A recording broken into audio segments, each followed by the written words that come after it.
जय श्री कृष्णा। राधे राधे। आज माघ मास के कृष्ण पक्ष की एकादशी तिथि है और इस एकादशी को सटतिला एकादशी के नाम से जाना जाता है। कुछ स्थानों पर इसे सटतिला ग्यारस भी कहते हैं। तो आप सभी श्रोताओं को सटतिला एकादशी की हार्दिक शुभकामनाएं।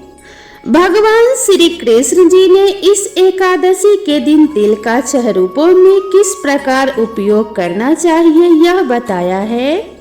इसीलिए इस एकादशी का नाम सटतिला एकादशी पड़ा। जो भी मनुष्य इस एकादशी का व्रत रखता है और इसकी कथा को सुनता है, उसकी सभी मनोकामनाएं पूरी होती हैं तथा घर में सुख समृद्धि, धन संपत्ति और खुशहाली आती है। तो आज मैं आपको सुना रही हूँ सटतिला एकादशी की बड़ी ही दुर्लभ कथा। इन कथाओं को सुनने से मनुष्यों के सभी पाप और संकट कट जाते हैं तथा समस्त मनोकामनाओं की पूर्ति होती है। तो आप लोग बड़ी ही श्रद्धा और प्रसन्नचित मन से इन कथाओं को पूरा अवश्य सुनिएगा। आइए भगवान श्री लक्ष्मी नारायण जी के चरणों का ध्यान करते हुए इस कथा को सुनते हैं। एक बार नारद मुनि ने भगवान श्री हरि से सटतिला एकादशी का महात्म्य पूछा। वे बोले कि हे प्रभु, आप मेरा प्रणाम स्वीकार करें। सटतिला एकादशी के उपवास का क्या पुण्य है, उसकी क्या कथा है, कृपया करके मुझसे कहिए।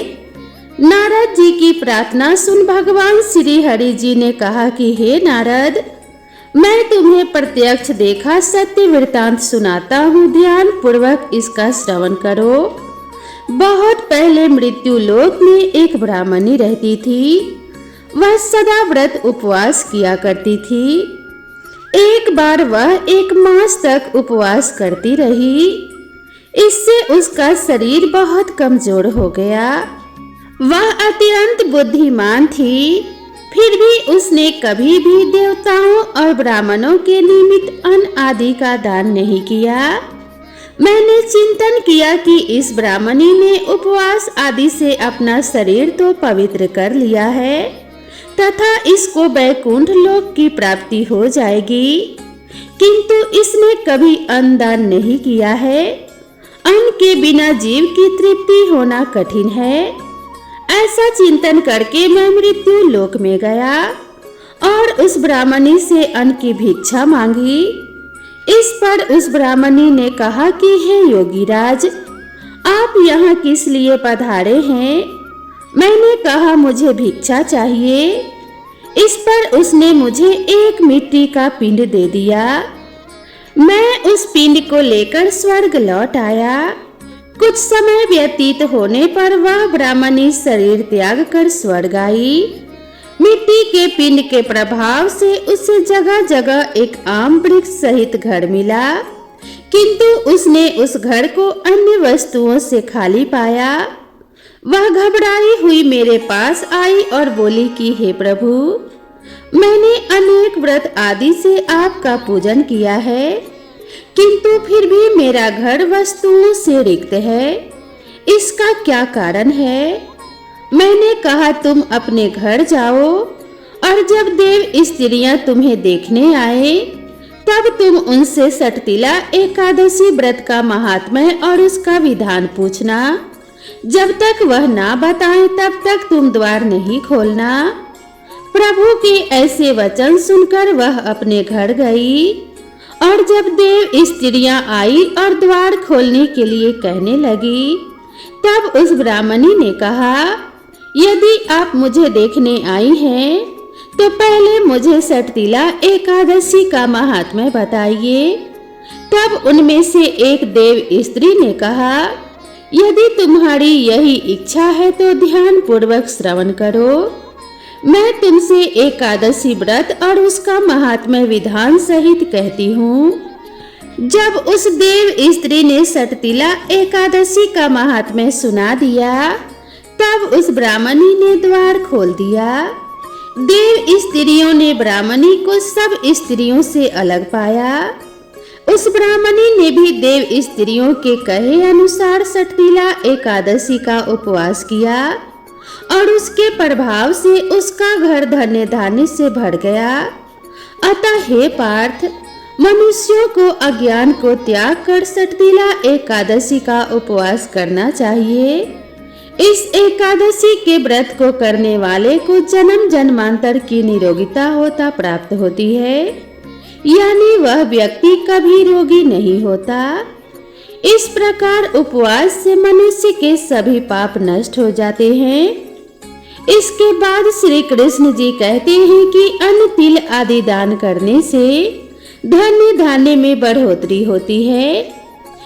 इससे यह भी सिद्ध होता है कि मनुष्य जो और जैसा दान करता है, शरीर त्यागने के बाद उससे फल भी वैसा ही प्राप्त होता है।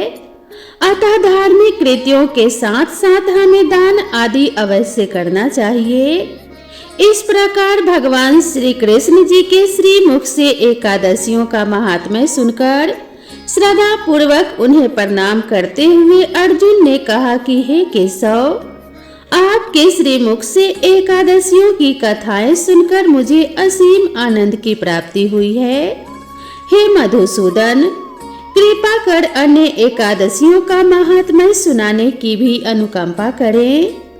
भगवान श्री कृष्ण बोले कि हे अर्जुन, अब मैं माघ मास के कृष्ण पक्ष की सटतिला एकादशी व्रत का महात्म्य सुनाता हूँ, इसे ध्यान पूर्वक सुनो। एक बार दालभ्य ऋषि ने पुलस्त्य ऋषि से पूछा कि हे ऋषि श्रेष्ठ, मनुष्य मृत्यु लोक में ब्रह्म हत्या आदि महापाप करते हैं और दूसरों के धन की चोरी तथा दूसरों की उन्नति देखकर ईर्ष्या आदि करते हैं। ऐसे महान पाप मनुष्य क्रोध, ईर्ष्या, आवेग और मूर्खतावश करते हैं और बाद में शोक करते हैं कि हाय हमने यह क्या किया।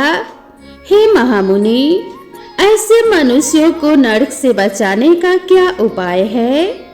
कोई ऐसा उपाय बताने की कृपा करें जिससे ऐसे मनुष्यों को नरक से बचाया जा सके, अर्थात उन्हें नरक की प्राप्ति ना हो।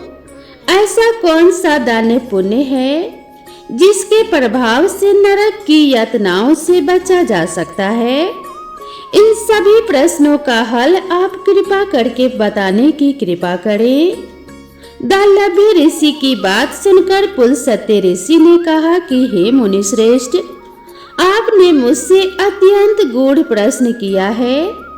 इससे संसार में मनुष्यों को बहुत लाभ होगा, जिस रहस्य को इंद्र आदि देवता भी नहीं जानते, वह रहस्य मैं आपको अवश्य ही बताऊंगा।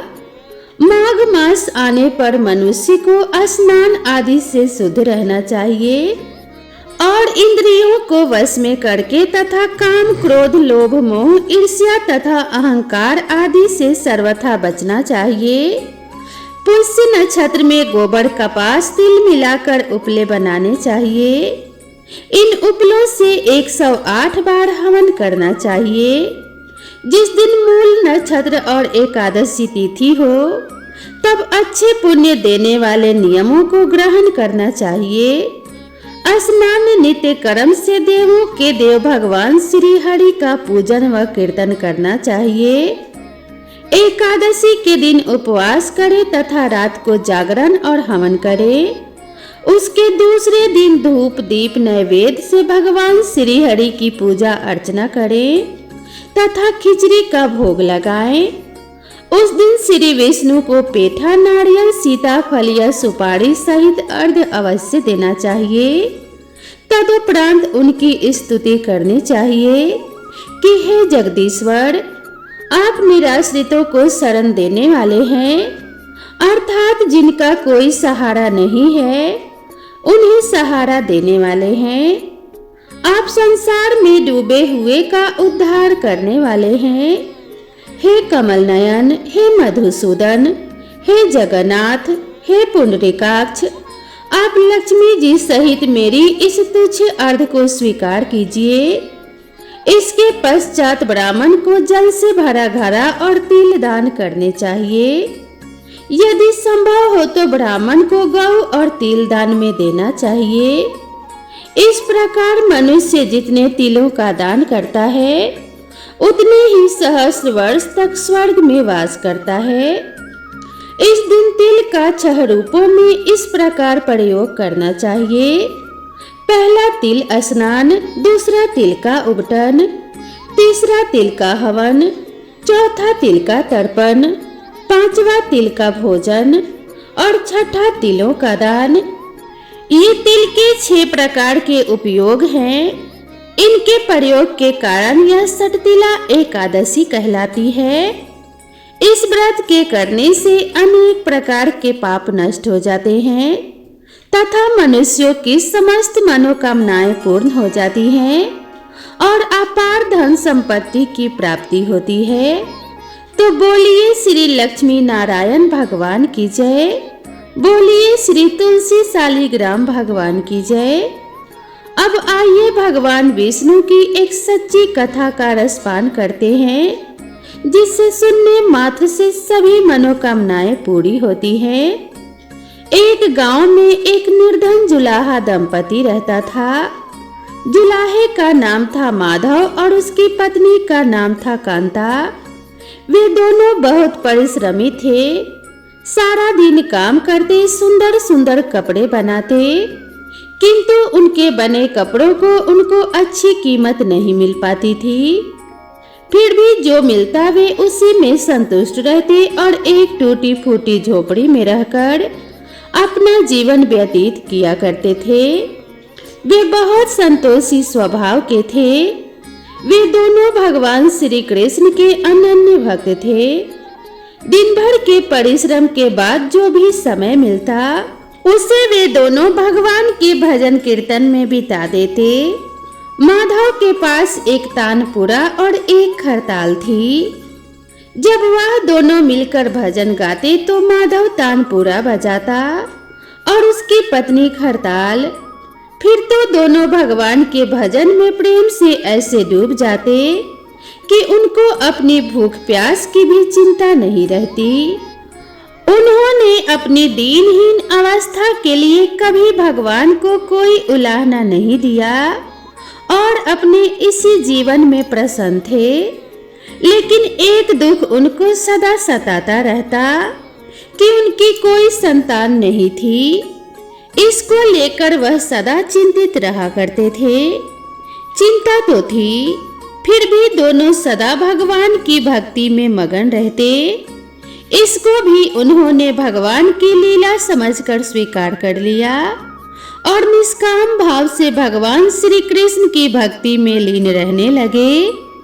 जब उनकी आयु अधिक होने लगी तो एक दिन माधव ने सुंदर से कहा कि हमारी कोई संतान नहीं है।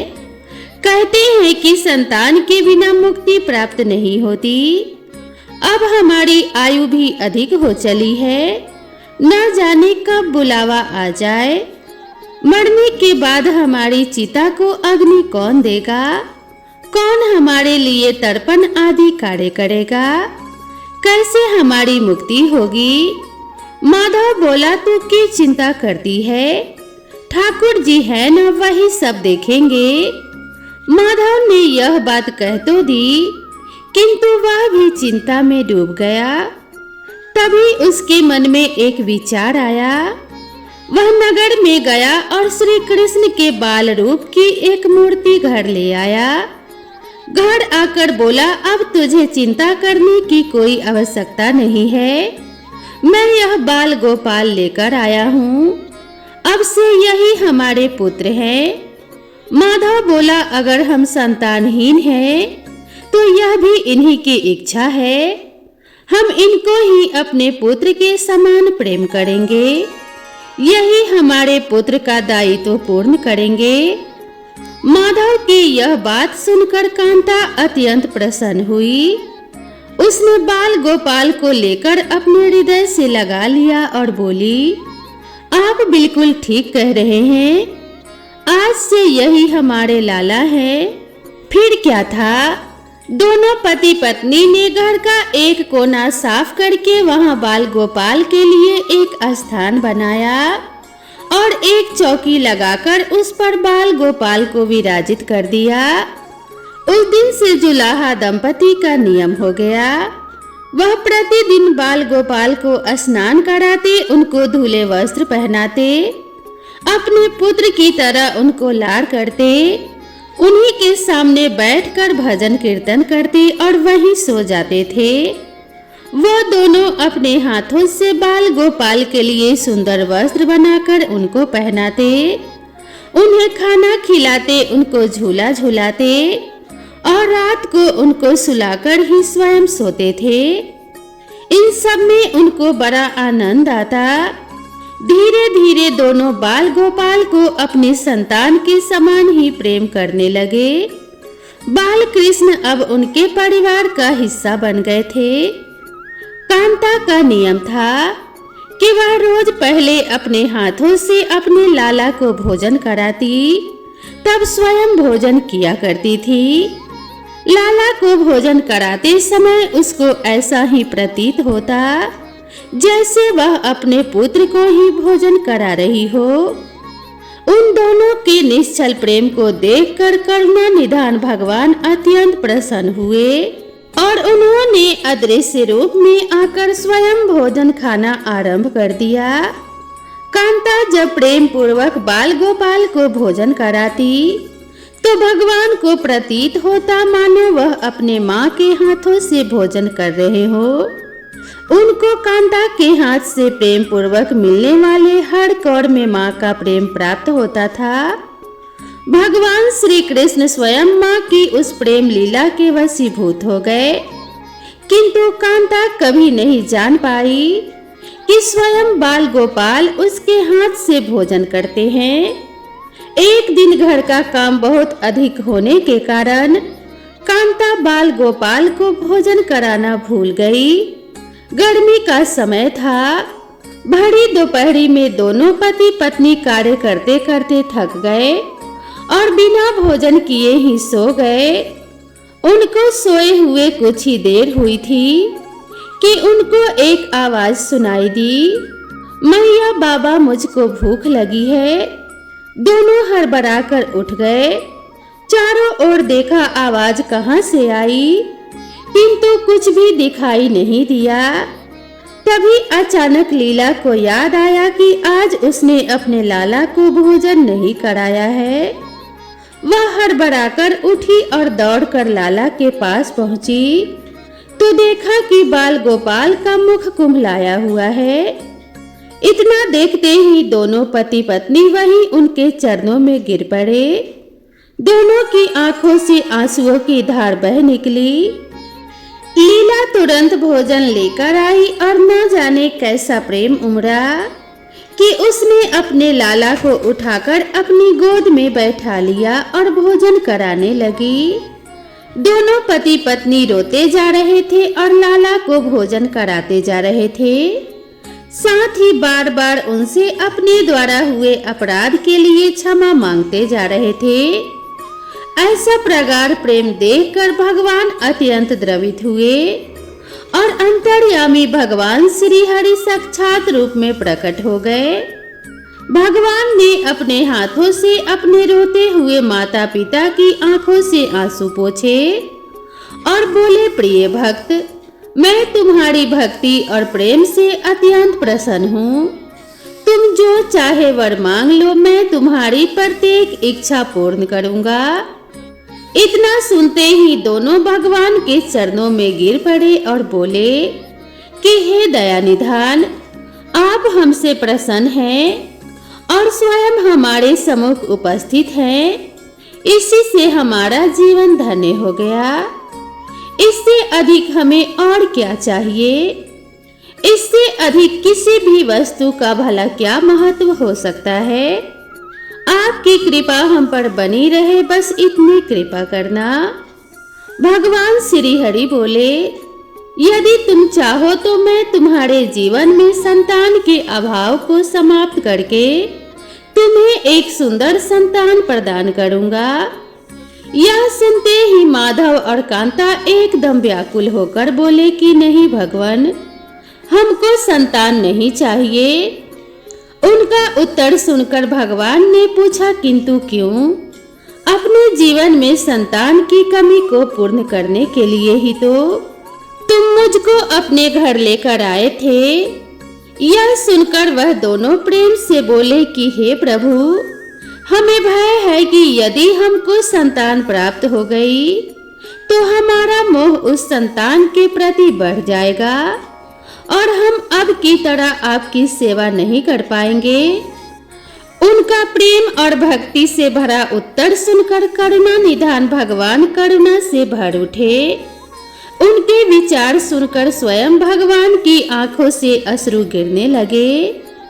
भगवान श्री हरि विष्णु बोले कि हे मैया और बाबा, मैं यहाँ आया तो था आपके ऋण को उतारने के लिए, किंतु आपने तो मुझको सदा सदा के लिए अपना ऋणी बना दिया। मैं आपके प्रेम का यह ऋण कभी नहीं उतार पाऊंगा। मैं सदा सदा तुम दोनों का ऋणी रहूंगा। मैं तुम्हारे प्रेम से अत्यंत प्रसन्न हूँ। तुमने अपने निर्मल प्रेम से मुझको भी अपने बंधन में बांध लिया है। मैं तुम्हें वचन देता हूँ कि आज से मैं तुम्हारे पुत्र के रूप में तुम्हारे समस्त कार्य पूर्ण करूँगा। तुम्हें कभी संतान का अभाव नहीं होने दूंगा। तुम ये तो जानते ही हो कि मेरा वचन कभी असत्य नहीं होता। ऐसा कहकर भक्त वत्सल भगवान बाल गोपाल की प्रतिमा में विलीन हो गए। उस दिन से माधव और कांता का जीवन बिल्कुल ही बदल गया। उन्होंने सारा काम धंधा छोड़ दिया और सारा दिन बाल गोपाल के भजन कीर्तन और उनकी सेवा में व्यतीत करने लगे। भजन करते हुए उनको न भूख सताती और न ही प्यास लगती थी। उन्होंने सभी प्रकार की इच्छाओं का पूर्ण रूप से त्याग कर दिया। अब माधव कभी कोई कार्य करता तो केवल अपने बाल गोपाल के लिए सुंदर सुंदर वस्त्र बनाने का। उनके सामने जब भी कोई परेशानी आती तो बाल गोपाल एक बालक के रूप में उपस्थित हो जाते और उनके समस्त कार्य पूर्ण कर देते। वह दंपति और बालक गांव भर में चर्चा का विषय बन गए, किंतु गांव में कोई भी यह नहीं जान पाया कि वह बालक कौन है, कहां से आता है और कहां चला जाता है। धीरे धीरे समय बीतने लगा। अब जुलाहे दंपति बूढ़े हो चले थे, किंतु भगवान की कृपा उन पर बनी रही। अब दोनों की आयु पूर्ण होने का समय आ चला था। भगवत प्रेरणा से उनको यह ज्ञात हो गया कि अब उनका समय पूरा होने वाला है। इसी के चलते एक दिन दोनों ने भगवान को पुकारा तो ठाकुर जी तुरंत प्रकट हो गए और उनसे उनकी इच्छा जाननी चाहिए। दोनों भक्त दंपति भगवान के चरणों में प्रणाम करके बोले कि हे प्रभु, हमने अपने पूरे जीवन में आपसे कभी कुछ नहीं मांगा, किंतु अब जीवन का अंतिम समय आ गया है, इसीलिए आपसे कुछ मांगना चाहते हैं। भगवान बोले, निसंकोच होकर अपनी कोई भी इच्छा कहो। मैं वचन देता हूँ कि तुम्हारी प्रत्येक इच्छा को पूर्ण करूँगा। तब बाल गोपाल के अगाध प्रेम में डूबे वह वृद्ध दंपति बोले कि हे नाथ, हमने अपने पुत्र के रूप में आपको ही देखा है। आपने भी पुत्र के समान ही हमारी सेवा की है। अब वह समय आ गया है जिसके लिए कोई भी माता पिता पुत्र की कामना करते हैं। हे दीन बंधु, हमारी इच्छा है कि हम दोनों पति पत्नी के प्राण एक साथ निकले। हे दया निधान, जिस प्रकार एक पुत्र अपने माता पिता की अंतिम क्रिया करता है और उनको मुक्ति प्रदान करता है, उसी प्रकार हे परमेश्वर, हमारी अंतिम क्रिया आप अपने हाथों से करें और हमें मुक्ति प्रदान करें। श्री हरि ने दोनों को उनकी इच्छा पूर्ण करने का वचन दिया और बाल गोपाल के विग्रह में विलीन हो गए। अंत में वह दिन आ गया जब प्रत्येक जीव को यह शरीर छोड़ना पड़ता है। दोनों वृद्ध दंपति बीमार पड़ गए। उन दोनों के भक्ति की चर्चा गांव भर में थी, इसीलिए गांव के लोग उनका हालचाल जानने के लिए उनकी झोपड़ी के पास आ गए। किंतु उन दोनों का ध्यान तो श्री हरि में रम चुका था।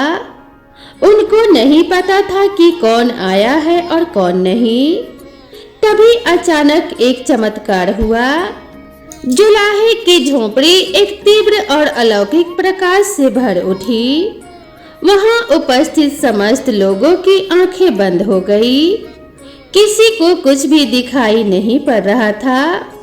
कुछ लोग तो झोपड़ी से बाहर आ गए, कुछ वहीं धरती पर बैठ गए। तभी श्री हरि अपने दिव्य चतुर्भुज रूप में प्रकट हुए। उनकी अद्भुत शोभा समस्त सृष्टि को आलोकित करने वाली थी, जो वातावरण में एक दिव्य सुगंध भर गई।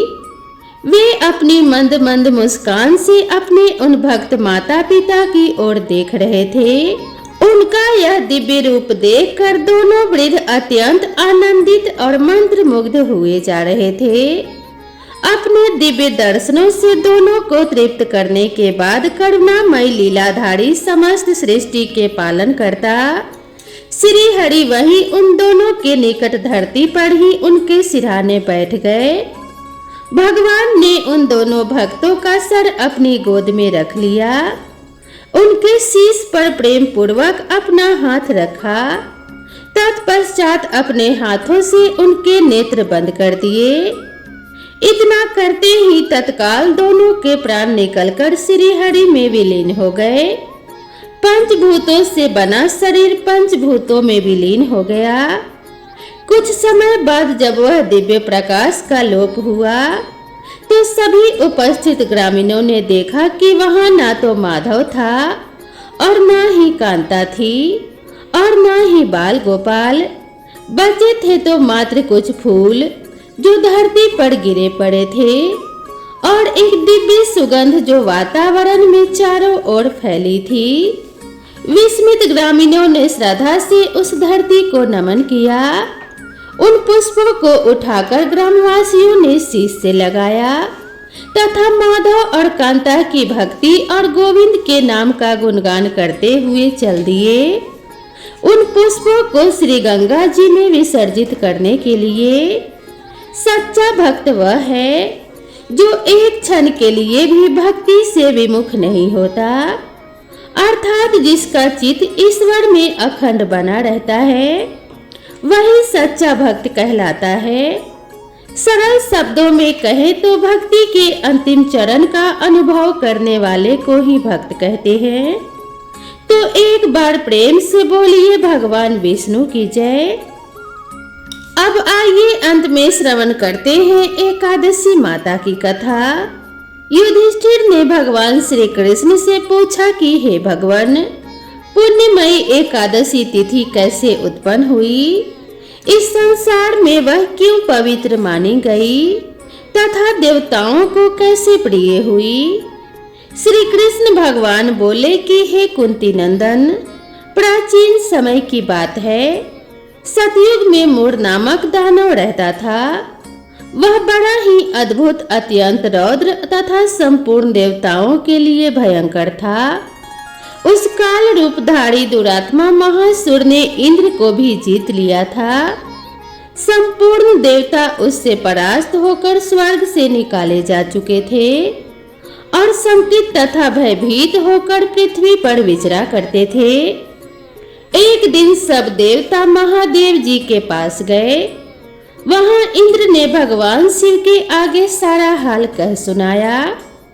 इंद्र बोले कि हे महेश्वर, ये देवता स्वर्गलोक से निकाले जाने के बाद पृथ्वी पर विचर रहे हैं।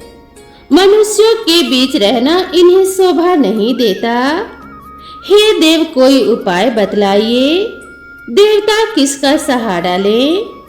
महादेव जी ने कहा कि हे देवराज, जहाँ सबको शरण देने वाले, सबकी रक्षा में तत्पर रहने वाले जगत के स्वामी भगवान गरुड़ ध्वज विराजमान है, वहां जाओ। वे तुम लोगों की रक्षा अवश्य करेंगे। भगवान श्री कृष्ण कहते हैं कि हे युधिष्ठिर, महादेव जी की यह बात सुनकर परम बुद्धिमान देवराज इंद्र संपूर्ण देवताओं के साथ क्षीर सागर में गए, जहां भगवान गदाधर सो रहे थे। इंद्र ने हाथ जोड़कर उनकी स्तुति की। इंद्र बोले कि हे देव देवेश्वर, आपको नमस्कार है। देव आप ही पति, आप ही मति, आप ही कर्ता और आप ही कारण है। आप ही सब लोगों की माता और आप ही इस जगत के पिता हैं। देवता और दानव दोनों ही आपकी वंदना करते हैं। हे पुंडरीकाक्ष, आप दैत्यों के शत्रु हैं। मधुसूदन, हम लोगों की रक्षा कीजिए। प्रभु जगन्नाथ, अत्यंत उग्र स्वभाव वाले महाबली मूढ़ नामक दैत्य ने इन संपूर्ण देवताओं को जीतकर स्वर्ग से बाहर निकाल दिया है। भगवान देव देवेश्वर देवता भयभीत होकर आपकी शरण में आए हैं। दानवों का विनाश करने वाले कमल नयन भक्तवत्सल जनार्दन, हमारी रक्षा कीजिए। भगवान शरण में आए हुए देवताओं की सहायता कीजिए। इंद्र की बात सुनकर भगवान विष्णु बोले कि हे देवराज, यह दानव कैसा है, उसका रूप और बल कैसा है, तथा उस दुष्ट के रहने का स्थान कहाँ है। देवराज इंद्र बोले कि हे देवेश्वर, पूर्व काल में ब्रह्मा जी के वंश में तालजंग नामक एक महान असुर उत्पन्न हुआ था, जो अत्यंत भयंकर था। उसका पुत्र मूढ़ दानव के नाम से विख्यात है। वह भी अत्यंत उत्कट, महापराक्रमी और देवताओं के लिए भयंकर है। चंद्रावती नाम से प्रसिद्ध एक नगरी है, उसी में स्थान बनाकर वह निवास करता है। उस दैत्य ने समस्त देवताओं को परास्त करके उन्हें स्वर्ग लोक से बाहर कर दिया है। उसने एक दूसरे ही इंद्र को स्वर्ग के सिंहासन पर बैठाया है। अग्नि, चंद्रमा, सूर्य, वायु तथा वरुण भी उसने दूसरे ही बनाए हैं। जनार्दन, मैं सच्ची बात बता रहा हूँ, उसने सब कोई दूसरे ही कर लिए हैं। देवताओं को तो उसने उनके प्रत्येक स्थान से वंचित कर दिया है। इंद्र की यह बात सुनकर भगवान जनार्दन को बड़ा क्रोध आया। उन्होंने देवताओं को साथ लेकर चंद्रावती नगरी में प्रवेश किया। भगवान गदाधर ने देखा कि दैत्यराज बारंबार गर्जना कर रहा है और उससे परास्त होकर संपूर्ण देवता दसों दिशाओं में भाग रहे हैं। अब वह दानव भगवान विष्णु को देखकर बोला, खड़ा रह, खड़ा रह। उसकी यह ललकार सुनकर भगवान के नेत्र क्रोध से लाल हो गए। वे बोले, अरे दुराचारी दानव, मेरी इन भुजाओं को देख। यह कहकर श्री विष्णु जी ने अपने दिव्य बाणों से सामने आए हुए दुष्ट दानव को मारना आरंभ किया। दानव भय से विहल हो उठे।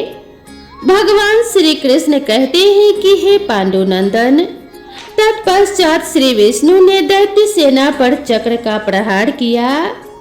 उससे छिन्न भिन्न होकर सैकड़ों योद्धा मौत के मुख में चले गए। इसके बाद भगवान मधुसूदन बद्रिकाश्रम को चले गए। वहां सिंहावती नाम की गुफा थी, जो 12 योजन लंबी थी। उस गुफा में एक ही दरवाजा था। भगवान विष्णु उसी में सो गए। वह दानव मूढ़ भगवान को मार डालने के उद्देश्य से उनके पीछे पीछे तो लगा ही था, अतः उसने भी उसी गुफा में प्रवेश किया। वहां भगवान को सोते देख उससे बड़ा ही हर्ष हुआ।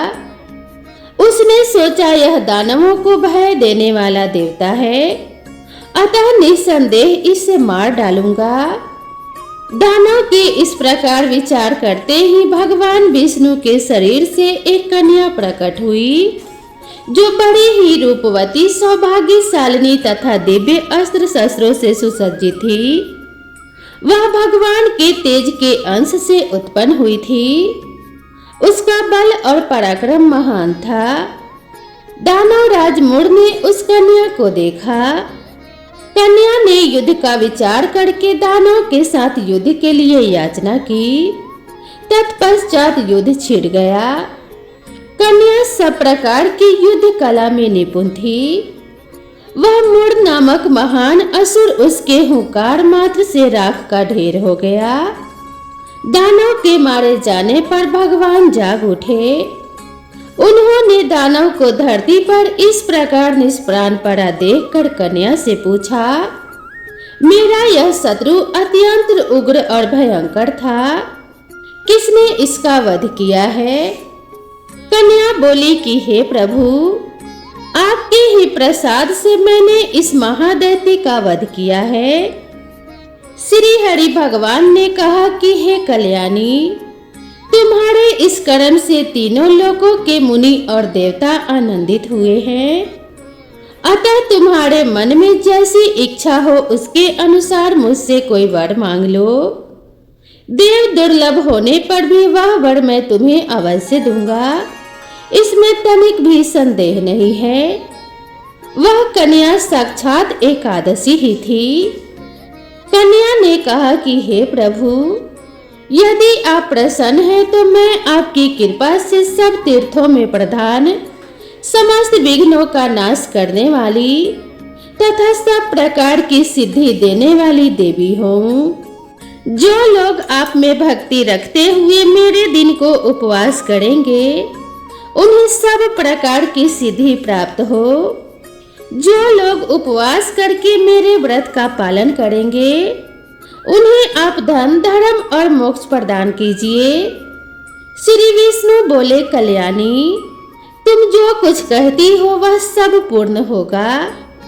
भगवान श्री कृष्ण कहते हैं कि हे युधिष्ठिर, ऐसा वर पाकर महाव्रता एकादशी बहुत प्रसन्न हुई। दोनों पक्षों की एकादशी समान रूप से कल्याण करने वाली है। इसमें शुक्ल और कृष्ण का भेद नहीं करना चाहिए। यदि उदय काल में थोड़ी सी एकादशी, मध्य में पूरी द्वादशी और अंत में किंचित त्रयोदशी हो तो वह त्रिस्पर्शा एकादशी कहलाती है। वह भगवान को बहुत ही प्रिय है।